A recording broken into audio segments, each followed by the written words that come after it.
If you're like me, then you're tired of people bringing up Forza, Redfall, and Starfield constantly when it comes to Xbox and Game Pass this year. Like, what are the non-first party games we get to play? These are 10 awesome day one launches coming to Xbox Game Pass early 2023. That's really gonna make the service feel worth it to get to try these games out and just simply not have enough time for them.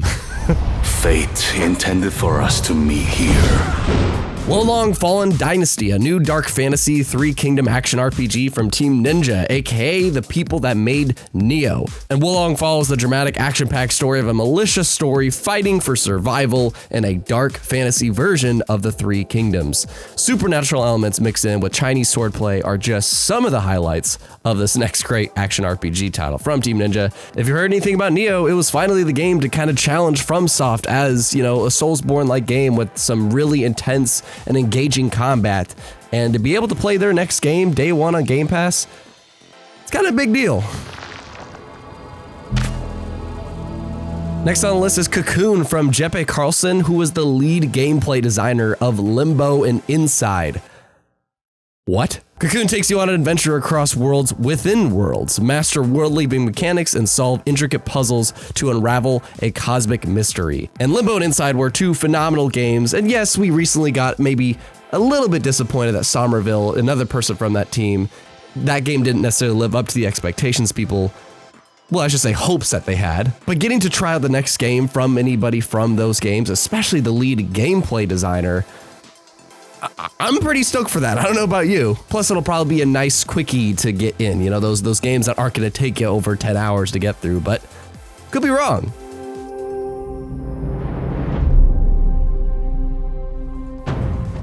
Planet of Lana is a beautiful looking indie game about a young girl and her loyal friend embarking on a rescue mission through a colorful world full of cold machines and unfamiliar creatures.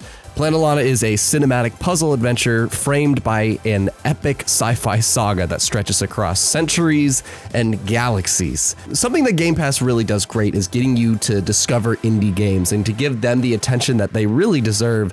And this is one of those games that just visually looks phenomenal. I haven't heard of this studio before, I haven't seen their previous works, but this one, visually and music-wise, just seems like something we might have as a really special treat in spring 2023. So this next one, get ready to party. Prepare your friends for a cute and relaxing Animal Crossing-like experience, and then brutally destroy them all.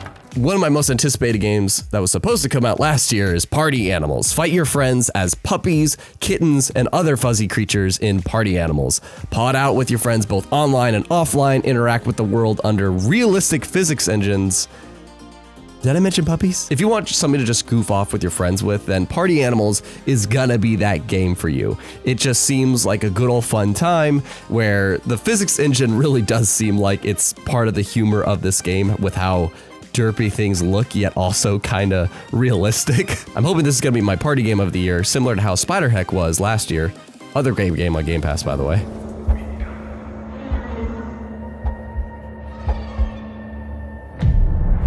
Finally. Lies of P is inspired by the familiar story of Pinocchio. It is an action Souls-like game set in the dark Belle Epoque world. I hope I said that right.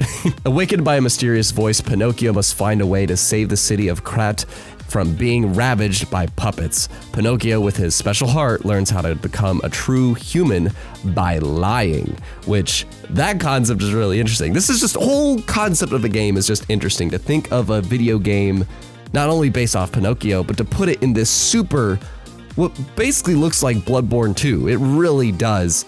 And even that story, you know, Pinocchio's supposed to not lie, his nose will grow, but this one, he will become human by lying. I just have a feeling story-wise and gameplay-wise, this could be a really nice hidden gem that you get to play thanks to Game Pass. It's gonna be on other systems, but you can get it day one on Game Pass if you're a subscriber.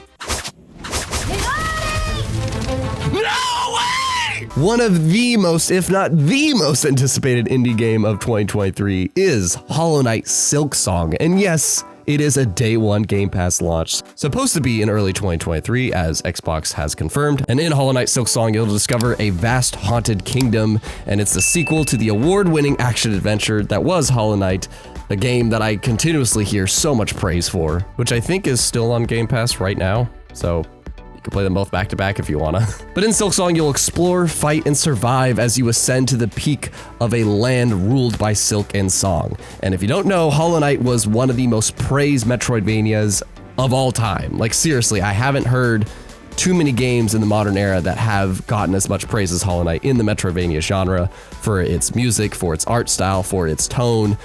And this is a sequel many people have been waiting for, and I still can't believe it's a day oneer on Game Pass. And before we get to the final four, leave a like if you're enjoying this. Samurai Kibiji. I like to speculate upcoming Xbox games with ya, and boy, 2023 is just a crazy year. But what's that fourth one?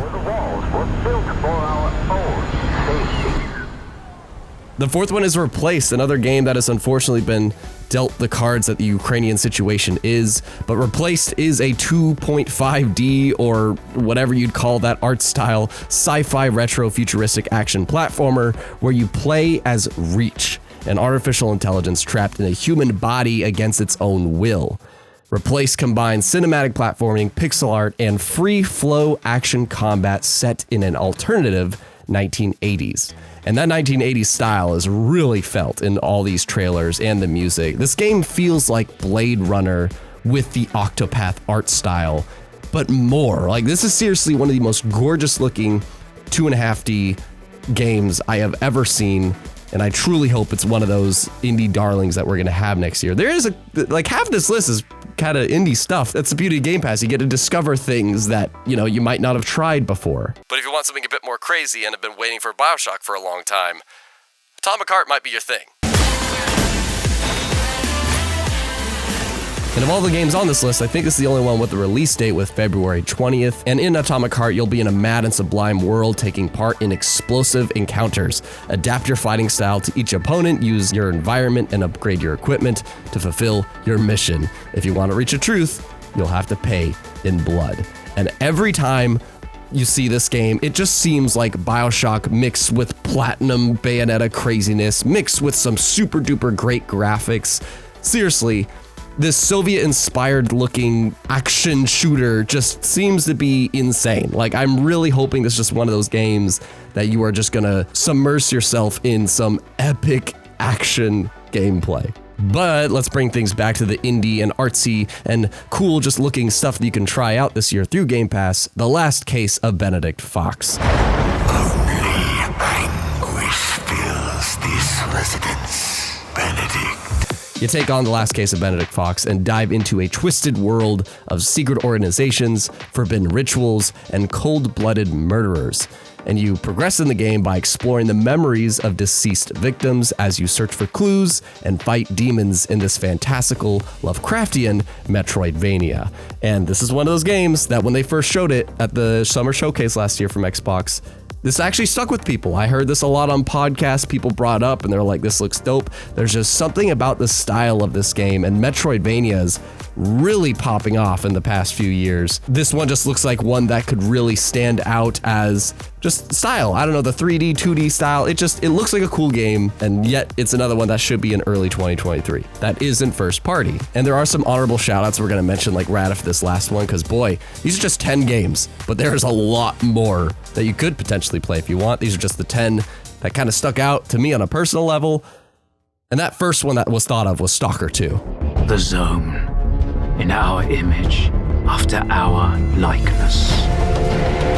Stalker 2 Heart of Chernobyl has been in development for a while, and again, another unfortunate developer in the Ukrainian situation. But in this game, you'll discover the vast Chernobyl exclusion zone full of dangerous enemies, deadly anomalies, and powerful artifacts.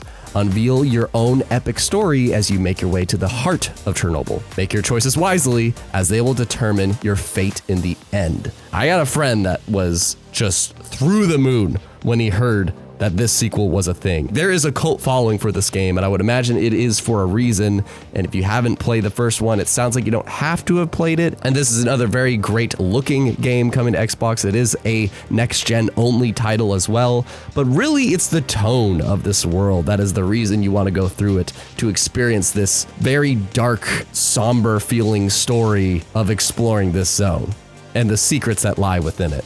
But I had mentioned that there'd be other games that I haven't even brought up. These include things like Ark 2, Erebon Shadow Legacy, Ravenlock, Eiyuden Chronicle 100 Heroes, Flintlock, And Lightyear Frontier, that is actually one. Lightyear Frontier is one that I personally am really kind of looking forward to. I'd probably swap it out with Wolong, to be honest. And yes, of course, there's the first party side of things with Age of Empires 4 coming to Xbox, Minecraft Legends, Redfall, Starfield, Forza. We already mentioned that at the beginning though. We want to focus on the Game Pass games coming this year. But what would you like to see coming to Game Pass? And which of these games are you looking forward to most? Chat in the comments. If you want to see more upcoming Xbox speculation, then make sure you subscribe.